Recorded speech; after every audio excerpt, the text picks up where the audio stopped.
Okay? They cheat. They have no shame. They cheat. Do you understand that, you crooked people? They're the most crooked.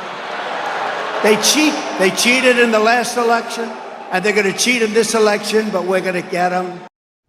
Election fraud lies are not harmless. We all saw what happened on January 6th. You were right there in the thick of it. Can you publicly call for Trump to stop spreading these baseless lies? Now, it's time for Stuck in the Middle radio show with Alan Edwards. So JD Vance was quoted as saying that basically childless Americans are useless. Well, when it comes to Senator Loopy Lindsey Graham, he might just be correct.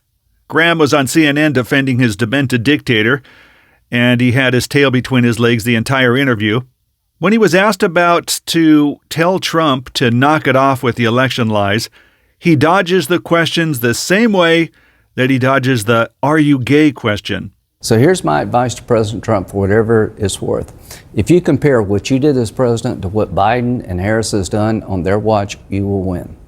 But do you call on him to stop setting the stage about the upcoming election and saying that they're going to cheat if I lose Minnesota, something a Republican has not? Well, I'll leave it up to him how to figure this out. I think he can win Minnesota. Okay, but the bottom line is he is telling his audience, if I lose this state, which a Republican has not won since 1972, it's because of cheating. Do you call on him to stop that kind of rhetoric ahead of the election, given what we saw in the last election? I think the better argument to make is that people in Minnesota are suffering from high gas prices and high food prices, and a broken border affects even Minnesota. That's what I would talk about. Right, but overall, he talks about, he's already laying the groundwork, saying this election will be stolen from you. There will be cheating if I lose. Are you concerned by that?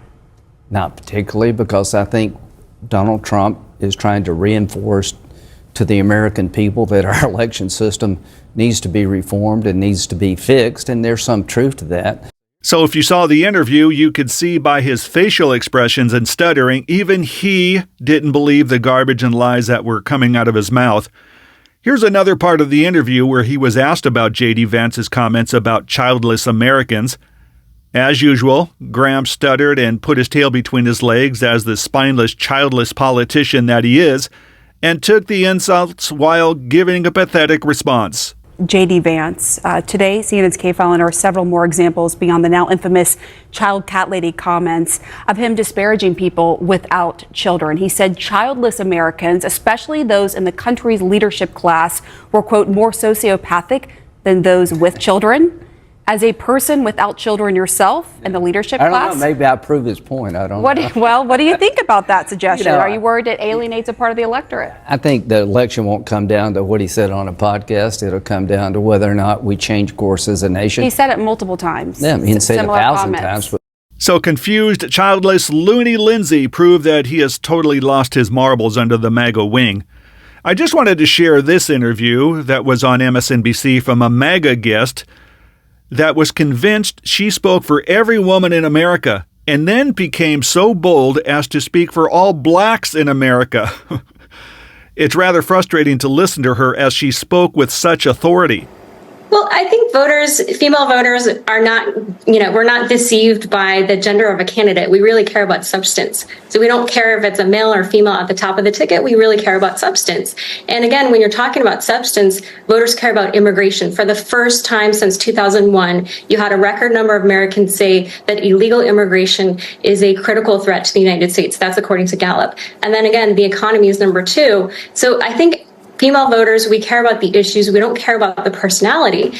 And then you mentioned Nikki Haley. Well, Nikki Haley came back and supported Donald Trump. I think there was this level of unity that surprised a lot of people, including myself, honestly, in Cleveland, to see the Republican Party coming together to the Nikki Haley wing and the Donald Trump wing together. I actually wonder whether the Democrats will be as unified, because you're seeing a lot of negativity, especially among young people, around the Palestine issue. We just had people here in Washington, D.C. burning the American flag, yelling terrible slogans, and Kamala Harris is owning that. And I think you might see them in Chicago. And then finally, what do you say to this idea that Kamala is now the cooler and younger candidate? Trump having scrambled the race, Trump is now the oldest person to ever run for president because Biden's not running anymore. Well, again, I think personalities matter less than substance. And so, yes, maybe people might do a little hashtavism. And I think the youth vote, it's very important. I don't want to discourage anybody from voting. But at the end of the day, young people are far less likely to vote than older people. That's just the fact.